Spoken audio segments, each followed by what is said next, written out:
오늘은 룻기 2장을 공부를 할 차례입니다. 우리가 지난 시간에는 남편을 잃어버린 새 과부가 모든 것을 상실하고 고향으로 돌아오기 위해서 나오미는 두 며느리와 발길을 옮깁니다. 고향으로 돌아온다는 것이 쉬운 문제는 아니었어요. 우리가 고향을 떠나서 모든 것이 성공하고 잘 되면 고향을 거미환양, 즐겁게 찾아오지만은 모든 것을 다 잃어버리고 남편까지 잃어버리고 아무것도 빈털터리가 돼서 그것도 10년이 넘어서 고향을 찾아온다는 것이 얼마나 힘들었겠습니까? 그리고 모압에서 베들레헴, 유다 베들레헴까지 가는 길은 결코 가까운 길이 아니에요. 여러분들이 지금 그 지도를 잘 못 보시기 때문에 그런데 지도를 보면 그 팔레스타인에 요단강이 있고 요단강에서 쭉 내려오면 사해라고 있죠. 사해. 기름 아니 그 소금 호수가 있고 그런데 모압은 요단강이 끝나는 사해 밑에 오른쪽 밑에 있어요. 그리고 유다는 사해 요단강 왼쪽에 중간 정도 있습니다. 그러니까 모압에서 출발해서 두 가지 길밖에 없어요. 하나는 모압에서 북쪽으로 올라가서 요단강을 건너서 베들레헴으로 가는 길이 있고 아니면 모압에서 남쪽으로 내려가서 사해를 둘러서 유다로 한참 올라가는 길이 있죠. 그래서 이제 그 고향을 가는 길이 참 무거웠을 겁니다. 희락이라는 나오미는 모든 희락을 잊어버렸어요. 쓰디쓴 인생의 실패를 맛보고 두 며느리와 발길을 옮깁니다. 가다가 생각해 보니까 자기도 고향에 가는 것이 쉽지 않은데 이 두 며느리가 무슨 죄가 있다고 자기 좋으라고 자기 고향으로 데리고 가서 그렇다고 해서 거기에 집이 있습니까? 재산이 있습니까? 그리고 이방 여인이니까 자기 이스라엘 백성들이 인간으로 취급을 하지 않을 걸 잘 아는 나오미가 룻과 또 다른 며느리를 오르바를 이렇게 데리고 가는 것이 짐이 됐죠. 그래서 멈춰섭니다. 얘들아 떨어라. 나는 이제 내 고향으로 돌아가지만은 너희들이 나와 같이 갈 필요가 없다. 내가 가는 길이 고향길이지만은 너희들에게는 정말 낯설고 물서는 그런 땅이 될 것이고 또 인종차별이 있을 것이고 언어 다를 것이고 그렇다고 해서 재산도 없고 그러니 참 안 된 일이지만 너희들은 여기서 머물러 여기서 제가 하든지 친정으로 돌아가서 살아라. 그러니까 두 며느리가 아닙니다. 아닙니다. 우리가 같이 가겠습니다. 안 그래도 슬퍼 죽겠는데. 그래서 세 사람이 세 여인이 눈물을 흘리면서 아닙니다. 아닙니다. 어머니. 나오미는 그러나 생각해 봤어요. 이거는 울고 하는 문제가 아니고 인생이 달린 문제인데 아직 청산과부들인데 앞으로 수십 년을 더 살아야 할 그런 며느리들의 그 앞길을 생각해 보니까 같은 여인으로서 마음이 너무 아픈 거예요. 그래서 이야기를 합니다. 아니다. 돌아가라. 너희들이 나를 사랑해서 같이 가고자 하는 것은 참 감사하다. 내가 너희들을 어떻게 잊겠느냐. 그러나 나도 남편을 잃었고 너희도 남편이 없지 않느냐. 너희들이 나와 함께 가가지고 어떻게 살라고 하느냐. 아니다. 돌아가라. 나는 차마 너희들을 같이 가자고 할 수가 없다. 돌아가라. 그러니까 두 며느리들이 울면서 그러나 한 며느리였던 오르바는 생각해 보니까 참 맞거든요. 참 시어머니가 안 됐기는 하더라도 자기 인생을 생각해 보면 그거 참 보통 문제가 아니거든요. 그래서 이 오르반은 울면서 시어머니를 안고 입을 맞추고 어머니 죄송합니다. 잘 가세요. 제가 어머니 못 있습니다. 그리고 울면서 등을 돌아서 돌아갔어요. 그러나 룻은 달랐어요. 아닙니다, 어머니. 나로 돌아가라고 하지 마십시오. 나는 결코 돌아갈 수 없습니다. 어머니께서 가시는 곳에 나도 갈 것입니다. 어머니가 묵으시는 곳에 나도 거기에 유숙할 거예요. 어머니의 백성 이스라엘 백성이 유다 백성이 나의 백성이 될 것이고 어머니의 신인 여호와 신이 나의 신이 될 겁니다. 난 그렇게 그가 나의 신이라는 걸 내가 받아들였습니다. 어머니께서 죽으시는 곳에 나도 거기 죽어서 장사될 겁니다. 만약에 내가 죽는 것 외에 어머니를 떠나면 어머니의 신인 여호와께서 나에게 저주를 내리고 벌을 내리시기를 나는 원합니다. 엄청난 각오를 표현합니다. 여기에 중요한 것은 어머니의 백성이 나의 백성이 되고 어머니의 하나님, 어머니의 신이 나의 신이 될 겁니다. 여호와 그분이 나의 신입니다. 이것은 룻이 인정상 어머니를 보호하고 따라가자 하는 것이 아니고 그녀 마음속에 하나님에 대한 큰 변화, 발견, 온 우주를 창조하시고 온 우주를 주관하시는 진정한 하나님, 진정한 참 살아계시는 하나님에 대한 믿음과 또 그 하나님에 대한 의탁을 보여주는 겁니다. 말하자면 요즘으로 말하면 본 어게인 크리스찬이에요. 거듭난 크리스찬이에요.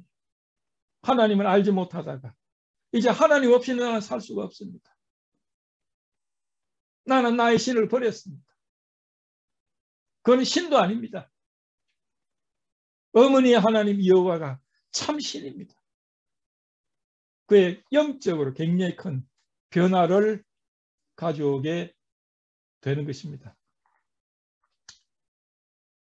여기서 우리는 지난 시간에 두 가지 회개에 대해서 이야기했습니다. 이 룻의 회개는 이방인의 회개라 그랬어요. 하나님을 알지 못하는 자가 하나님을 향해서 방향을 돌려서 하나님 앞에 나와서 하나님을 믿는 겁니다.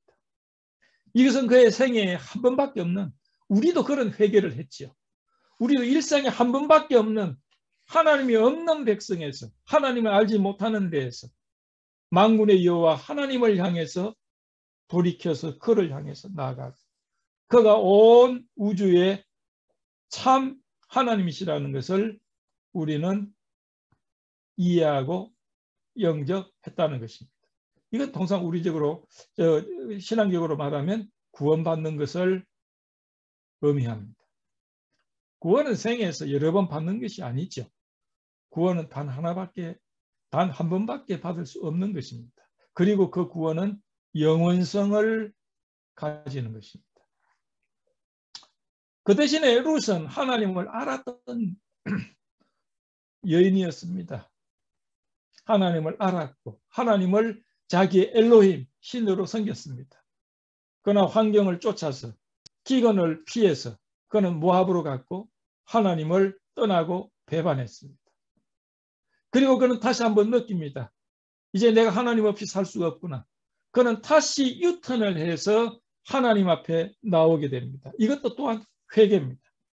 이것은 구원받은 우리 그리스도인들이 삶을 살아가면서 살다가 우리가 잘못했을 때 우리는 하나님 앞에 다시 돌아와서 회개하는 그리스도인의 회개라, 이렇게 이야기를 드렸습니다. 우리 그리스도인들은 하나님을 향해서 한 번 돌아섰고 그리고 한 번으로서 영원히 돌아선 룻의 회개, 그리고 우리는 그리스도인으로 살면서 잘못할 때마다, 하나님을 배반할 때마다, 하나님을 떠날 때마다, 마음에 끄리낌 있을 때마다 우리는 주님 앞에 다시 돌아서는 나오미의 회개가 필요하다는 것입니다. 이제 그들은 고향에 돌아왔습니다. 나오미는 감개무량합니다. 그러나 부끄러웠어요. 자기 친구들, 또 이웃 사람들, 동리 사람들, 모든 것을 다 상실하고 돌아온 이 나오미가 마음에 즐거웠겠습니까? 나오미가 왔느냐, 반갑다, 어떻게 살았느냐, 막 몰려오고 손을 잡고 난리가 났습니다. 그러나 나오미는 이야기합니다. 나를 나오미라 부르지 마세요. 나는 더 이상 나오미 실학이 아닙니다. 차라리 나를 마라라고 하세요. 써디쓴 인생의 그 실패를 맛본 여자입니다. 나를 그렇게 나오미라고 부르지 마세요. 돌아왔습니다. 그러나 거처할 곳도 먹을 것도 아무런 것도 없었습니다. 아마 누추한 곳에 방을 하나 얻어서 그 같이 온 룻과 이제 연명을 해야 됩니다. 여러분 생각해 보십시오. 얼마나 그 환경이 초라하고 어려웠겠습니까? 당장 먹어야 되는데 먹을 것이 없습니다. 그런데 참 그때가 보리 추수가 시작될 때였어요. 보리 추수가 시작될 때입니다.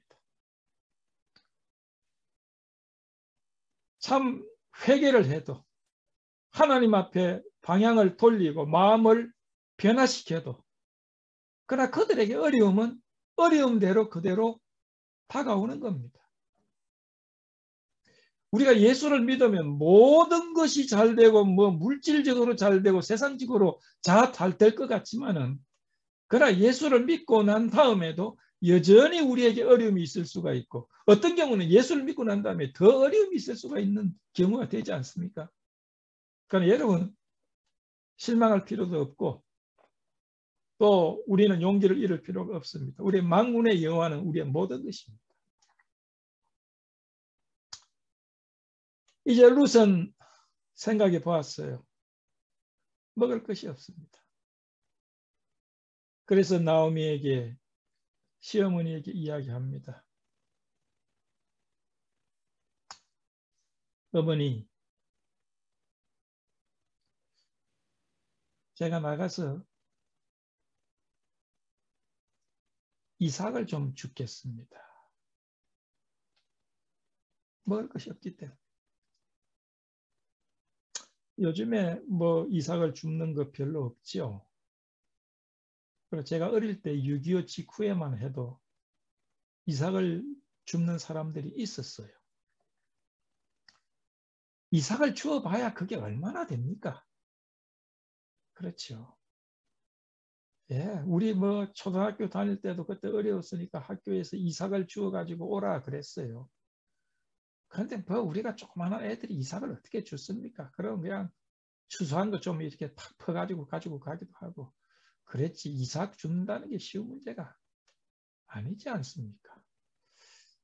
그런데 이스라엘 백성들에게 이삭을 줍는 것은 하나의 제도로서 되어 있던 것이었습니다.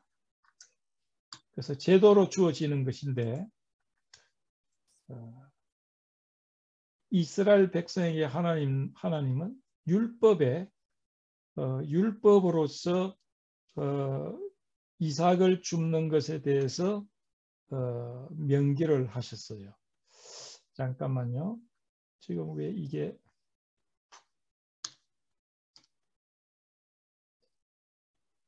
안 보이네.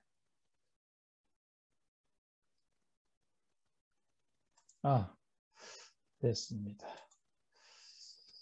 이스라엘 백성들에게 하나님께서 이삭을 주어서 살 수 있도록 말씀하신 이삭 줍는 것에 대해서 하나님께서 율법에 기록한 것을 오늘 우리는 좀 살펴보겠습니다.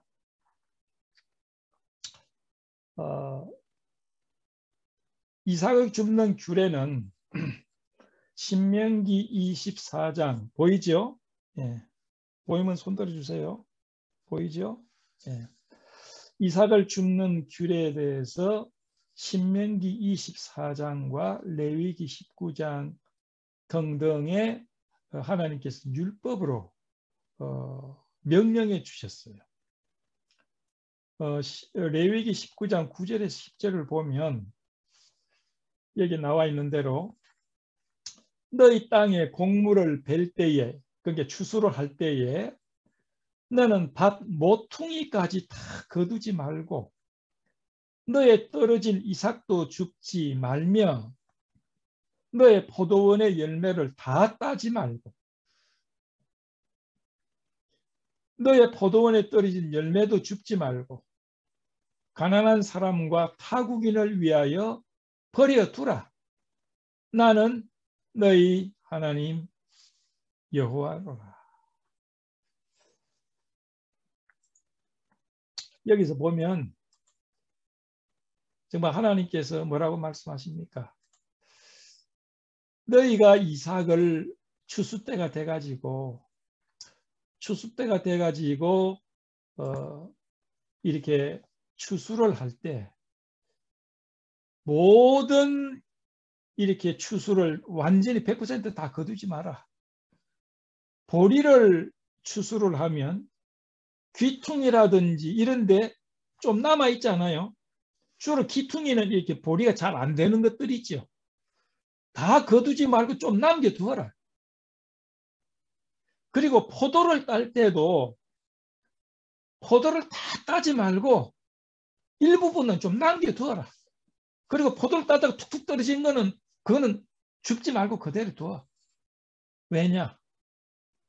너희 주변에 가난한 과부라든지 혹은 이제 과부라든지 아니면 고아라든지 그 다음에 가난한 자들 그리고 이방 사람들이 주변에 있는 사람들에게 먹고 살 수 있도록 좀 남겨둬라. 그래서 이제 그 하나님께서는 그런 명령을 율법의 이야기를 하신 겁니다. 이것은 하나님께서 이스라엘 백성들 가운데 연약한 자들, 가난한 자들을 위한 일종의 사회 보장 제도와 같은 것이었어요. 그들에게는 땅도 없고 그들에게는 과수원도 없는데 어떻게 삽니까? 그러니까 하나님께서는 있는 자들과 없는 자들이 함께 공생할 수 있도록 그렇게 은혜를 베푸신 것입니다. 그리고 이제 추수를 할 때 이제 가끔씩 단을 묶을 때 이렇게 추수할 때 그 뭡니까 곡식들이 좀 떨어지는 거 있지 않습니까? 이런 것들을 가난한 사람들이 줍도록 하는 것은 요즘 같은 경우 미국 같은 경우는 소셜 세큐리티 해가 가난한 자들에게 정부에서 얼마씩 이렇게 주어서 기본적인 생활을 할 수 있도록 하는데 그 당시에 그런 제도가 어디 있었습니까? 그 말하자면요. 지금으로부터 3,000년 전, 3,000 몇백 년 전에는 얼마나 그때는 오래 전입니까? 사실 지금 100년 전만 해도 한국에 그런 어떤 보장이 없었습니다. 정부로부터. 그 당시에는요. 예를 들면 과부가 된다. 고아가 된다. 이거는 거지밖에 안 됐어요. 그때 무슨 취직할 때가 있습니까? 그러니까 그들을 위해서 하나님이 사회보장제도로서 율법으로 이것을 명시하신 겁니다. 이것은 인간의 기본적인 생명을 보존하기 위해서 베풀어야 할 인간으로서의 의무죠. 그래서 여러분 기억하십니까? 옛날에 한국에서 보면 그 감나무 같은 데도 마지막에 감나무 맨 위에 것은 안 따지 않습니까? 그것을 까치밥이라고 그러죠. 까치밥이라. 왜 까치밥이냐? 까치도 겨울에 먹을 것이 있어야 된다. 그래서 까치가 와가지고 이게 근데 그거 보면요, 까치가 제일 좋은 거 맛있는 거 보고 맨 위에는 참 이렇게 감도 이렇게 아주 잘 입고 좋은 것들이 메뉴에 있거든요. 또 메뉴에 놨다 놓는 이유는 올라가기가 힘드니까 또 남겨두는 거야. 그래서 까치가 와서 그걸 먹고 이제 그렇게 하지. 제가 미국에 와가지고 81년도 와가지고 83년도에 그 오레곤에 그 교육을 갔는데 그 교육을 받는 분들이 같은 동료 교육을 받는 동료 그 분들이 그 당시만 해도 그 오레곤에는 그 나무를 뗐어요. 겨울이었으니까. 그럼 이제 나무를 하러 가요.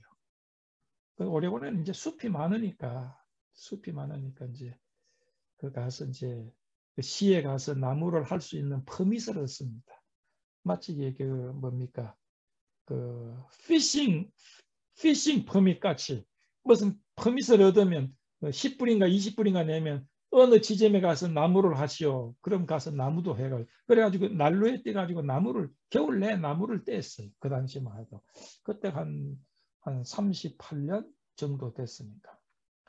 근데 가끔은 또 이렇게 감자를 주우러 가자고 그래요. 저는 가본 적이 없어. 근데 어떻게 감자를 줬습니까? 이게 오레곤이 아이다호 바로 옆에거든요. 근데 아이다호 감자가 유명하지 않습니까? 그 오레곤에도 아이다호 옆에 있으니까 감자가 유명해. 그게 뭐냐면 기계로 감자를 싹 한번 훑고 난 다음에 이제 추수가 끝나면 누구나 가서 그 감자 추수하고 난 다음에 감자 밭을 이렇게 파면 감자가 꽤 많이 나와요. 그래서 그 훈련받는 학생들이 감자를 캐러 가서 뭐 이게 크게 이게 한 보따리씩 미국 사람들은 감자가 이게 주식 양식 대신하지 않습니까? 그래서 많이 캐면 뭐 한 자루씩 해가지고 여러 먹고 이래요. 저는 가본 적은 없는데 그래서 이삭을 줍는 것이 가난한 자들에게 하나의 보장 제도로서 하나님께서 보장을 해주시는 그런 아름다운 제도입니다. 그래서 이제 나오미는 그래 그러면 뭐 아니까 사정을 그렇게 가봐라. 그래서 이제 룻은 이야기를 합니다. 내가 가서 누군가에게 은혜를 입으면 그 사람을 따라서 내가 이삭을 주겠습니다. 참 여러분요, 이 룻기가 참 아름다운 이야기고 3000년 이상 된 이야기지만 참 아름답죠. 그러면서도 마음이 동화와 같이 마음이 찡함이 있어요. 여러분 우리가 생각해 보십시오. 우리가 여기 계신 분들도 이제 참 대부분이 어려운 생활을 경험했던 세대 아닙니까?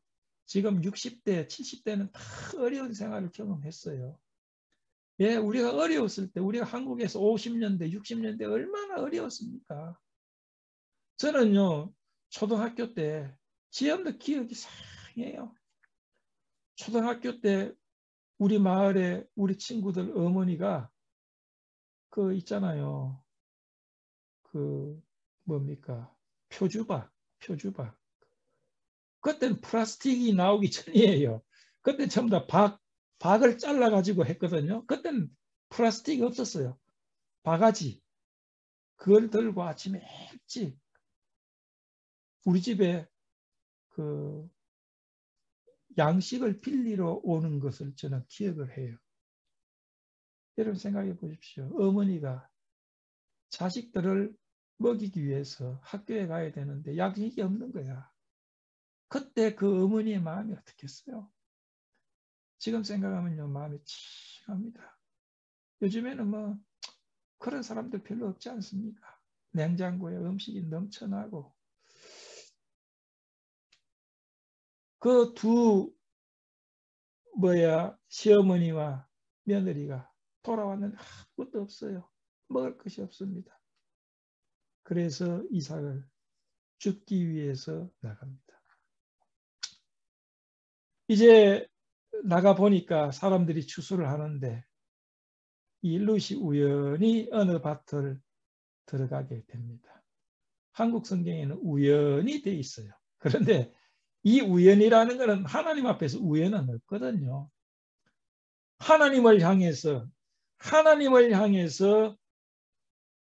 자기의 모든 것을 걸었던 룻에게 그 큰 하나님은, 그 위대한 하나님은 온 천하 만물을 다 주관하시고 소유하시는 하나님이 자기를 찾아서 나오는 그 한 여인에게 도움을 주시지 않겠어요?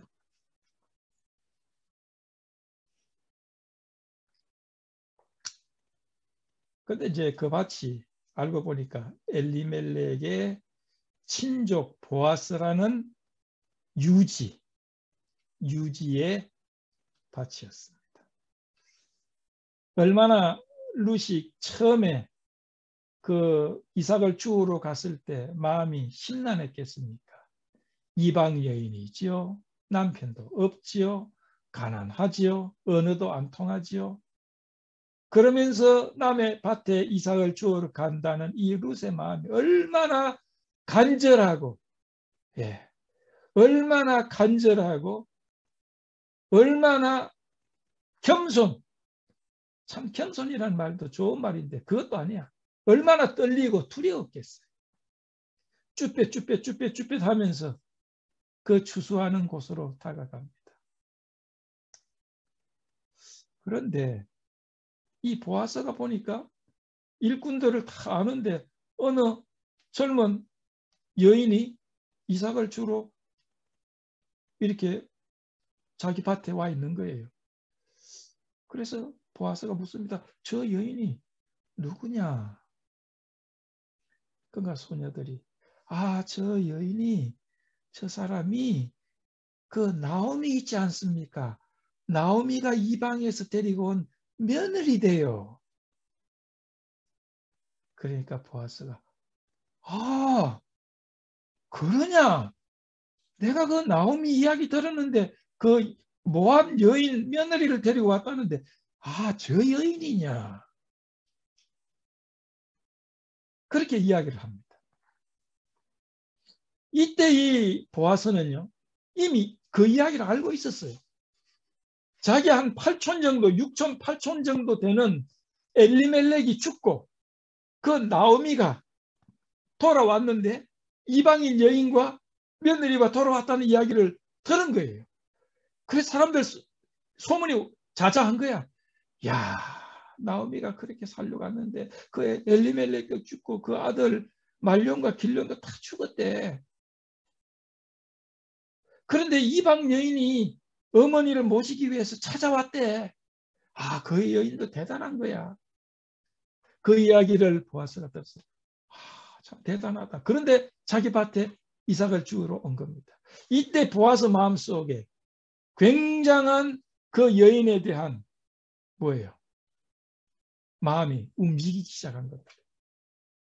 또한 하나님이 그 마음속에 그 여인에 대해서 은혜를 베풀고자 하는 마음을 막 불어넣었겠죠. 그래서 보아스가 룻에게 이야기합니다.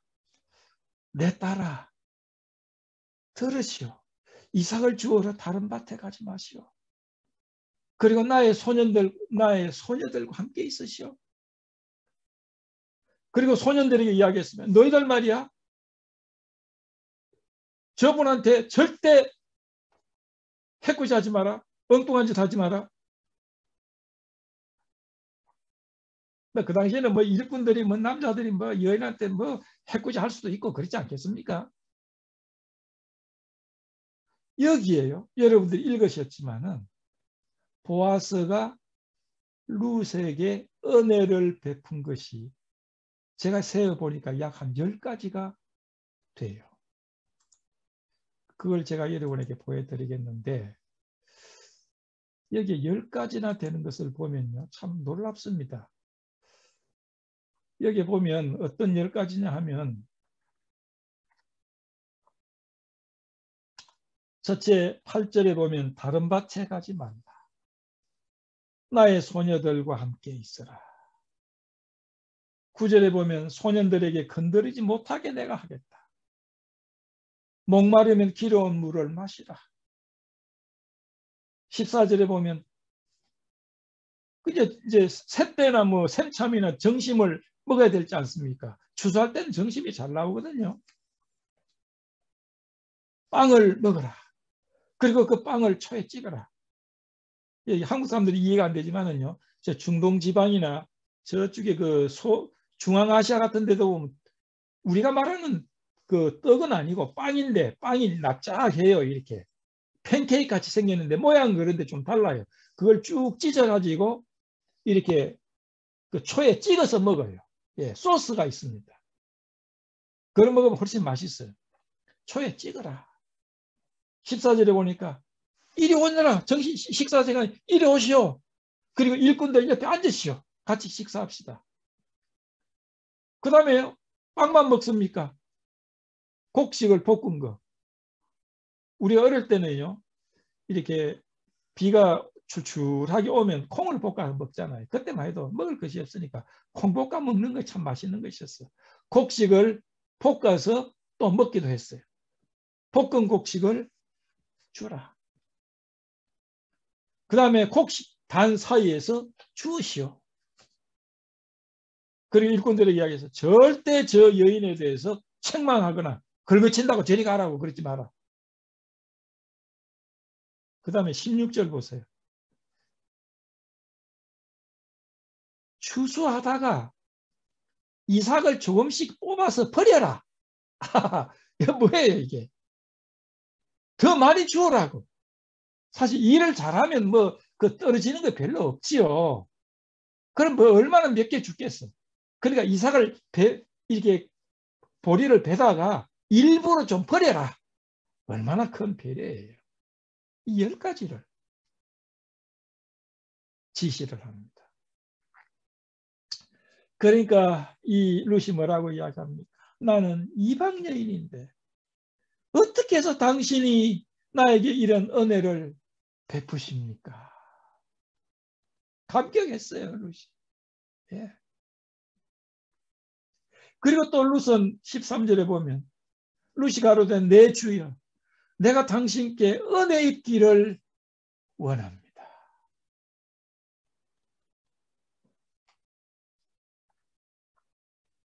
여러분 이 10가지나 되는 것을 우리가 가만히 생각해 보면요. 대단한 것 아닙니다. 사실 이삭 자기 밭에 와가지고 이삭을 죽게만 한다는 것도 굉장히 큰 거거든요. 근데 사실 점심 식사에 다 참여하지요. 그 다음에 해코지 못하게 하지요. 그 다음에 막 이삭을 일부러 버려가지고 막 더 죽게 하지요. 야, 이런 은혜를. 그래서 여기에 2장에는요. 은혜라는 단어가 4번 나옵니다. 4번 나와요. 보아스가 룻에게 은혜를 베푸는 것이 10가지로 정리할 수 있어요. 룻은 아무것도 안 했어. 한 것이 없어. 그러나 보아스가 일방적으로 은혜를 베풀고 친절을 베풉니다. 여기에서 은혜라는 단어를 우리는 배울 수가 있는데요. 2장의 주제가 은혜지 않습니까? 자, 그럼 이 은혜에 대해서 우리가 살펴보면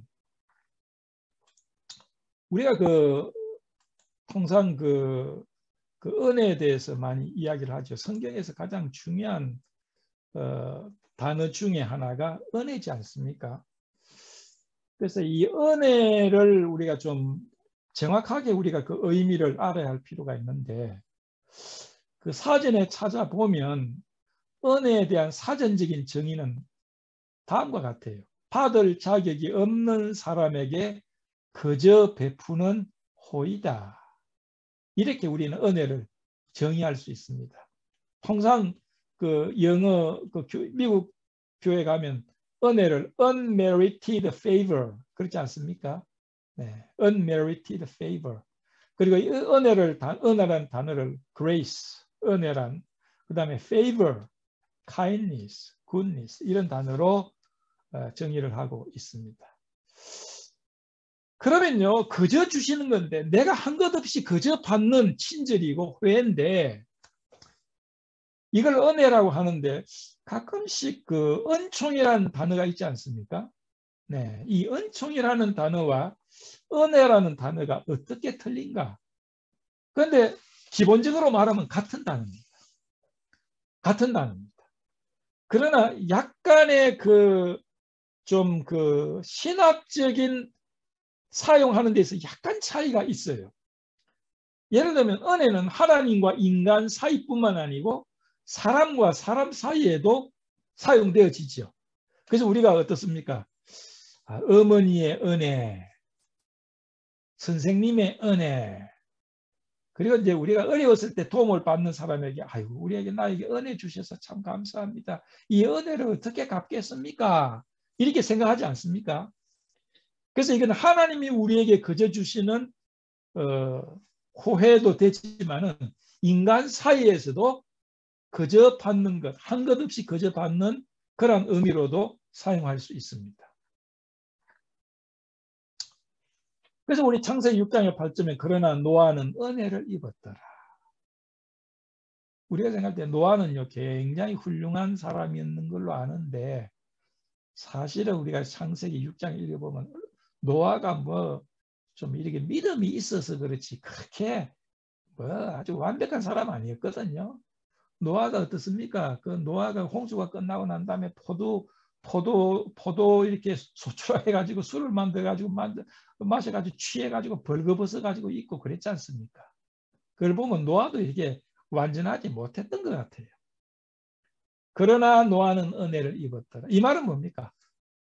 노아는 꼭 구원을 받아야 하고 하나님의 은혜를 입어야 할 사랑을 입어야 할 존재는 아니었지만은 그저 주시는 하나님의 은혜였다. 그런 의미를 가지고 있습니다. 그럼 은총은요? 은총은 하나님이 인간에게 베푸시는 은혜에만 적용을 합니다. 그러니까 인간 편에서 하나님으로 받았을 때 은혜라고 그래요. 그런데 하나님 편에서 인간에게 베푸시는 것, 하나님과 인간 사이에 은혜를 베푸시는 것을 은총이라고 이야기를 합니다. 예를 들면 사무엘하 10장 3절에 보면요. 사울 집안이 멸망하고 다윗이 왕이 됐어요. 그리고 사울 집안의 후손들을 다 멸절했습니다. 그러나 다윗이 요나단이 생각나는 거예요. 나를 위해서 자기를 희생해 준 그 우정, 요나단의 우정을 생각해서 마음이 아팠어요. 그래서 신하들이 물었습니다.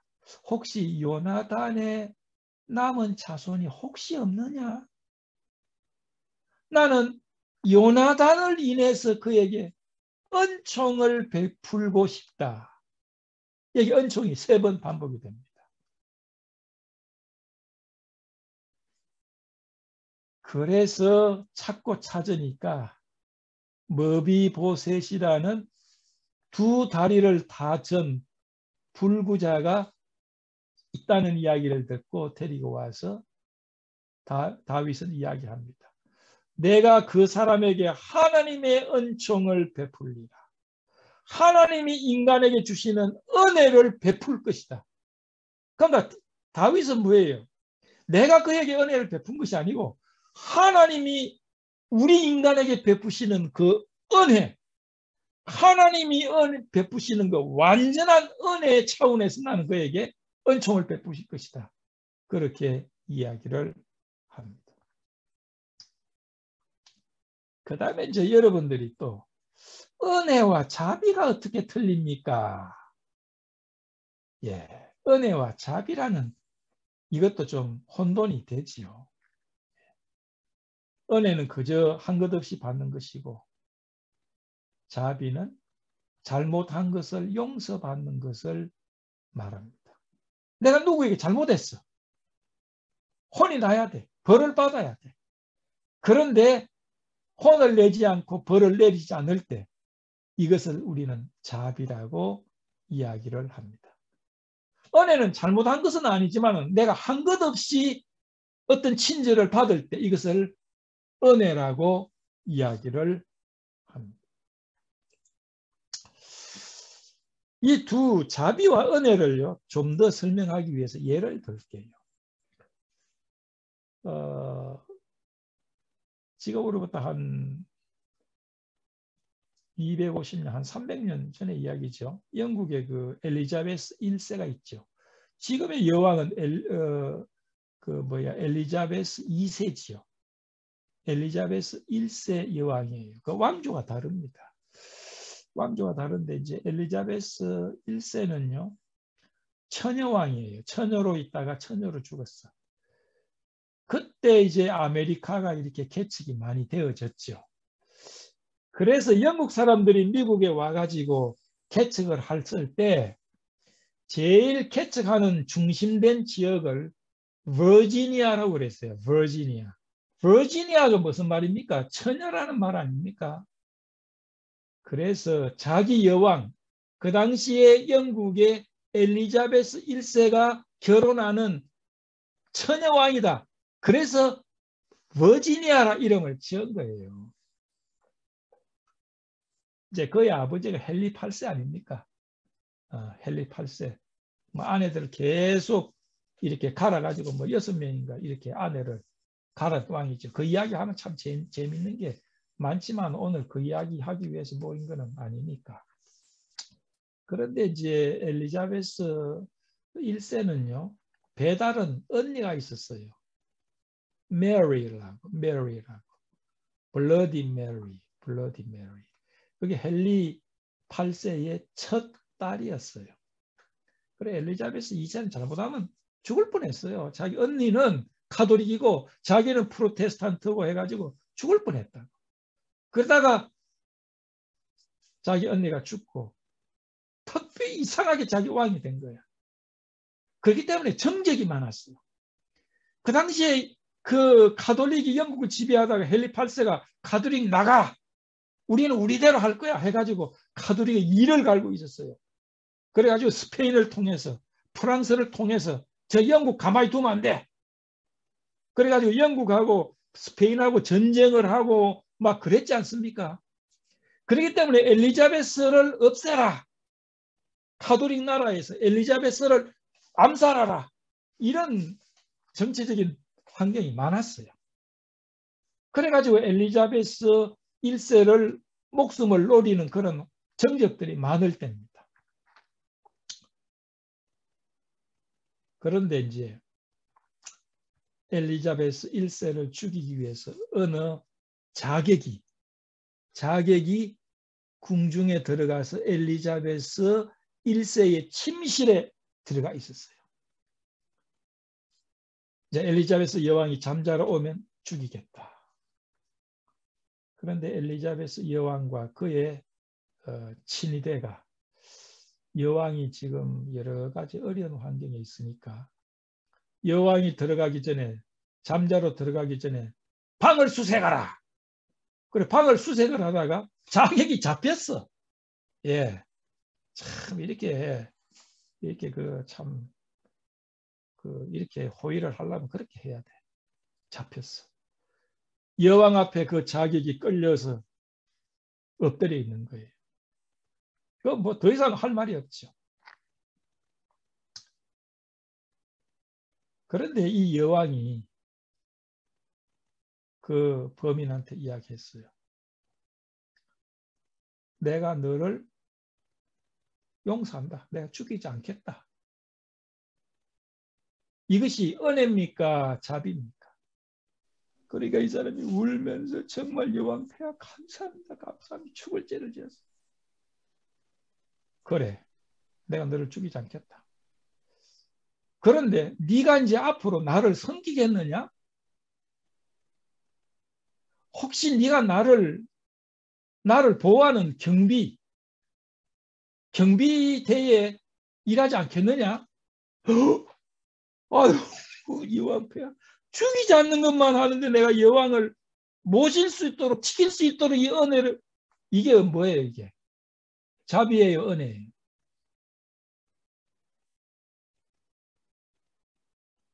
그 사람을 죽이지 않고 자기 호의 무사를 삼았어. 이거는 뭐예요? 자비예요 은혜예요? 은혜. 한 것 없이 받은 거야. 호의 무사가 될 수 없는데 호의 무사를 시켜줬어. 이거는 은혜라. 이제 자비와 은혜 확실하게 알겠죠? 예. 지금 우리가 무슨 이야기 하다가 지금 이게 영국 왕실로 왔습니까? 예. 은혜에 대해서 이야기를 하고 있죠. 그래서 이 4장에는요, 이 2장에는 4번에 걸쳐서 은혜가 나옵니다. 여기 룻은 자기가 보아스가 자기에게 친절을 베푸는 것, 그 받을 자격이 없어. 자기는 보아스에게 한 것 아무것도 없어. 그러나 보아스가 이 10가지나 되는 은혜를 베푸신 거예요. 그저 주는 거야. 그래서 이 룻은 보아스에게 나는 이방 여인이거늘 어찌 당신이 나에게 은혜를 베푸시며 나를 돌아보십니까? 내 주여 내가 당신께 은혜 입기를 원합니다. 여러분요, 보아스가 그 룻에게 베푸시는 이 은혜를 생각해 보면 생각나는 구절 없어요, 성경? 혹시 이와 비슷한 성경이 없습니까? 자, 이와 비슷한 거 여러분이 생각나는 게 없습니까? 어디냐? 시편 23편. 우리가 시편 23편을 읽으면 참 마음에 평안이 있죠. 예, 기쁨이 있고 소망이 있죠. 시편 23편에는요. 은혜가 넘치는 구절이에요. 양에게 여호와 하나님이 은혜를 베푸는 거예요. 양이 목자에게 한 것 아무것도 없어. 그러나 목자 되시는 이스라엘의 목자 되시는 여호와 하나님은 이스라엘을 위해서 양을 위해서 어떻게 합니까? 푸른 초장에 누이시며 쉴 만한 물가로 인도하시고 내 영혼을 소생시키시고 의의 길로 인도하시며 내가 가끔씩 사망의 음침한 골짜기로 다닐 때 어떻게 합니까? 그래도 나와 함께 하시고 주의 지팡이와 막다기가 나를 안위하시고 7번째 내 원수의 목전에서 상을 베푸시고 여기에 상은요 여기 그걸 안 했구나. 이 상은 무슨 상이냐? 무슨 상인 줄 아세요? 요 상이야. 송. 테이블. 밥상이야. 밥상. 우리가 뭐 1등을 했다 받은 그 상이 아니고 밥상을 말해. 내 원수의 목전에서 나에게 식탁을 베푸시고 기름으로 내 머리에 바르시고 그리고 나에게 포도주를 따라 주시는데 기쁨의 포도주를 따라 주시는데 내 잔이 흘러 넘쳐. 6절에 나의 평생의 선하심과 인자하심이 정녕 나를 따르. 야, 이 10가지의 은혜를 우리는 또한 시편 23편에서 볼 수 있는 것 아닙니까? 예, 이게 은혜입니다. 그래서 우리는 하나님이 우리를 위해서 하신 그 많은 언덕, 사랑의 손길을 우리는 은혜라고 이야기를 합니다. 이제 하루가 흘러갑니다. 이런 그 밀레의 그 만종 그림을 여러분 보신 적이 있죠? 밀레의 만종. 예. 들판에 뭡니까? 어느 부부가 하루 종일 일하고 이제 저녁이 되었는데 황혼이 되어지는데 멀리서 예배당 소리 이제 저녁 소리가 띵 띵 저녁이 됐다는 거죠. 그래서 두 부부가 일어서서 주님 앞에 겸손히 허리를 굽혀서 오늘 하루도 건강을 주셔서 일할 수 있도록 하셔서 감사합니다. 우리가 그 그림이 뭐 얼마나 뭐 위대하게 잘 그려졌고 구도가 어떻고 뭐 그런 것도 있겠지만은 그 만종을 보면 우리가 거기서 느껴지는 고요함과 감사함과 거룩함, 그리고 피곤한 육신이 이제 쉼을 허락하시는 하나님의 손길을 느낄 수가 있죠. 여러분, 이 룻기를 그렇게 생각해 보십시오. 이제 하루가 저물어 갑니다. 멀리서 황혼이 몰려듭니다. 일꾼들도 정리를 하고 이제 룻도 이제 자기가 이삭을 그것을 이제 정리를 해가지고 이제 가지고 옵니다. 많이 거뒀어요. 왜냐하면 주운 것도 있지만은 일꾼들이 일부러 빼가지고 이렇게 흩어줬기 때문에 그것까지 다 주었기 때문에 굉장히 많았어요.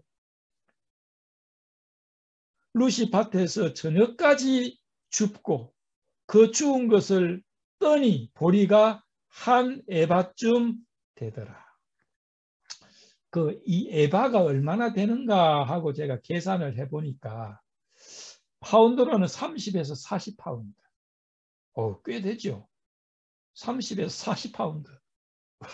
꽤 많이 주운 거야. 아니 이삭 주어봐야 그 얼마나 줍겠어요. 많아야 뭐 조그마한 그 양동이로 한 양동이 되겠는데 이걸 떨어 보니까 알곡을 떨어 보니까 30에서 40파운드가 되는 거야. 30에서 40파운드는 키로로 하면 얼마 되는 줄 아세요? 한국 분들은 파운드로 하면 잘 몰라. 한국 분들은요 15에서 20kg 정도 됩니다. 15에서 20kg면요 굉장히 많은 거. 아마 이거 제가 볼 때는 요즘으로 말하면 그 보따리에 그 한 보따리 됐을걸요.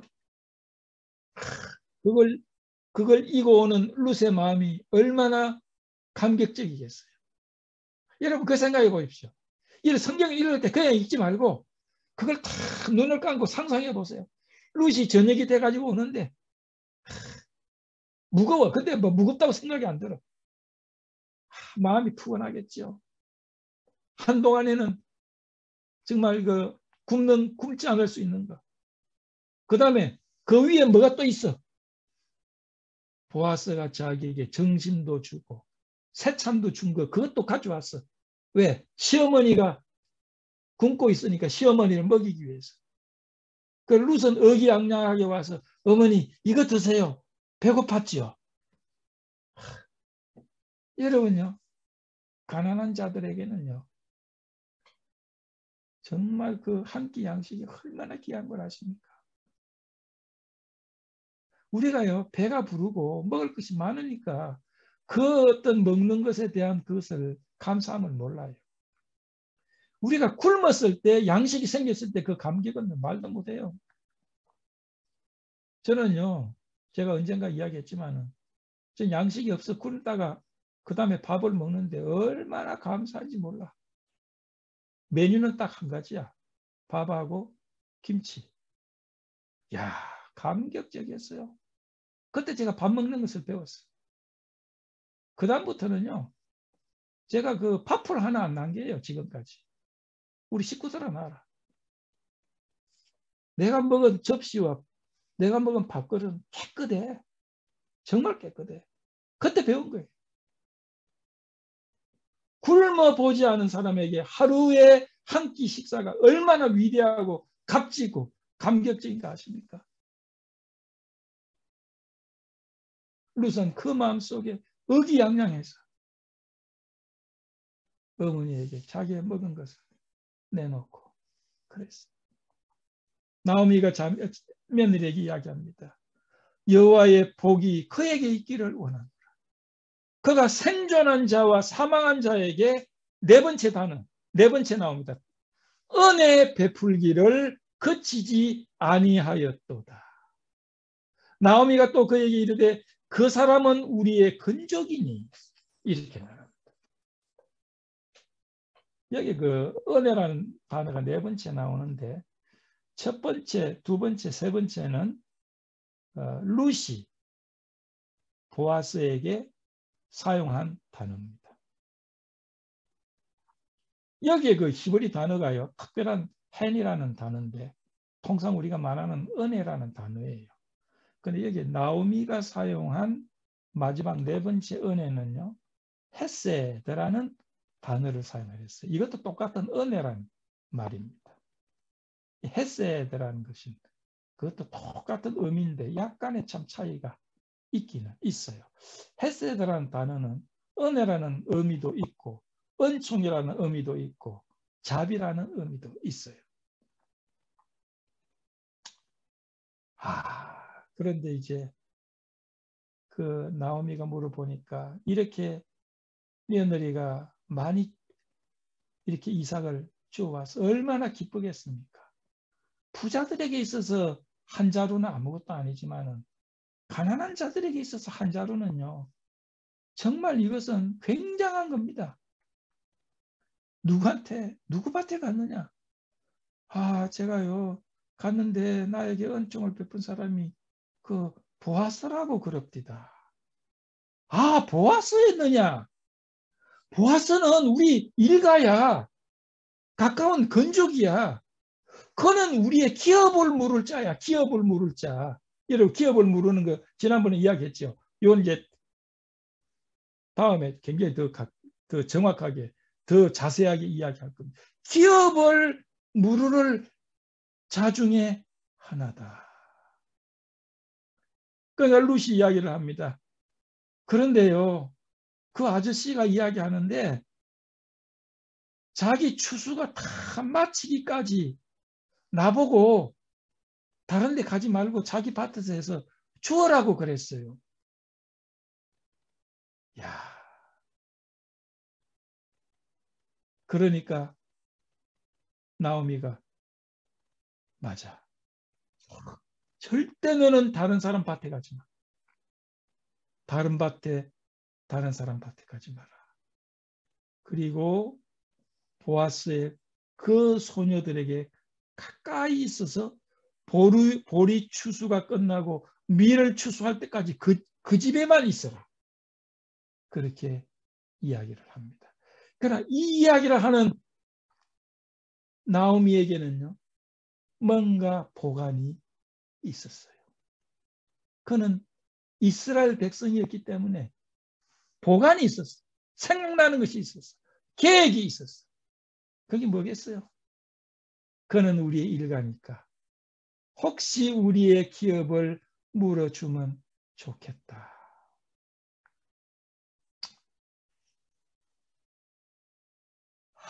우선 이제 한 자루에 풍성한 은혜의 산물을 가지고 왔습니다. 적어도 한 달은 먹을 수 있을 것 같았어요.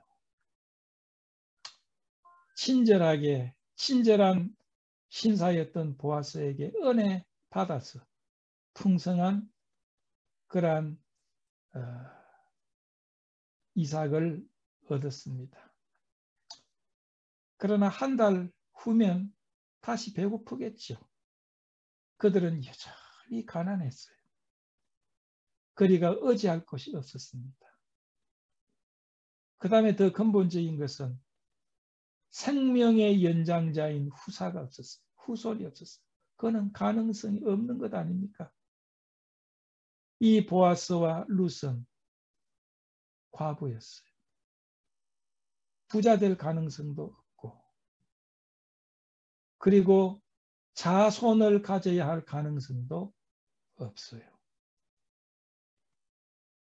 나오미는 나이가 많았고 룻은 이방 여인이었기 때문에 누구하고 결혼할 수 있겠어요?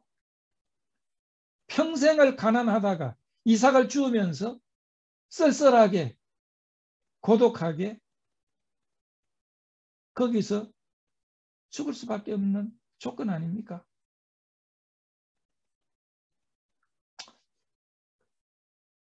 하나님께서는 비록 타락하고 자기를 거역하는 우리 인류에게 여전히 햇빛과 공기와 건강과 부와 생명을 주시죠.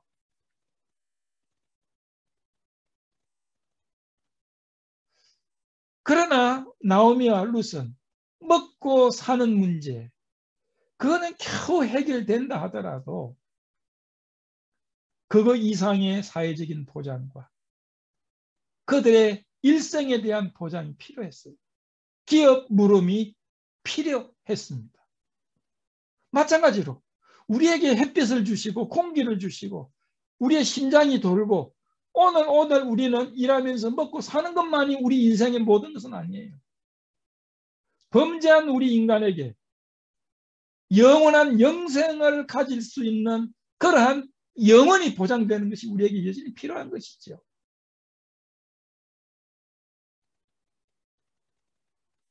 우리에게는 우리의 죄에 대한 속죄와 우리의 영원한 죽음의 문제를 해결하고 영생할 수 있는 완전하고도 영원한 보장이 필요한 것 아닙니까? 나오미와 룻은 하루는 기쁜 축복된 삶을 살 수 있지만 여전히 가난하고 여전히 미래는 불투명하고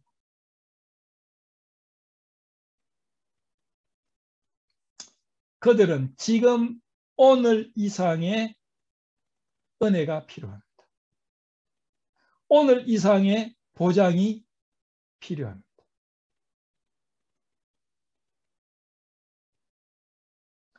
이제 룻기는 오늘 현재 이상의 은혜로 인도해 갑니다. 다음 시간에 3장에서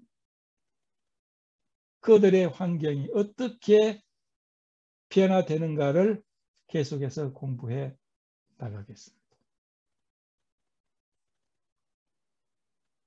기도하겠습니다. 아버지 하나님,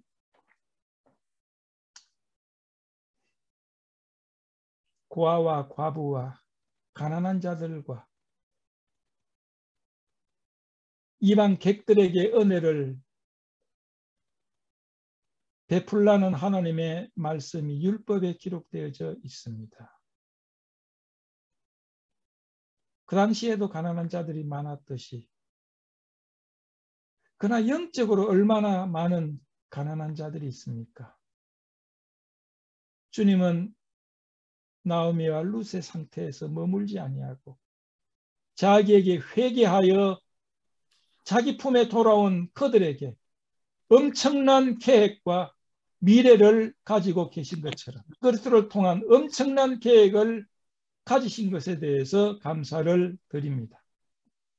우리는 이 작고 아름다운 책을 통해서 우리에 대한 하나님의 은혜와 하나님의 영혼에 대한 계획을 배울 수 있도록 하시니 감사합니다.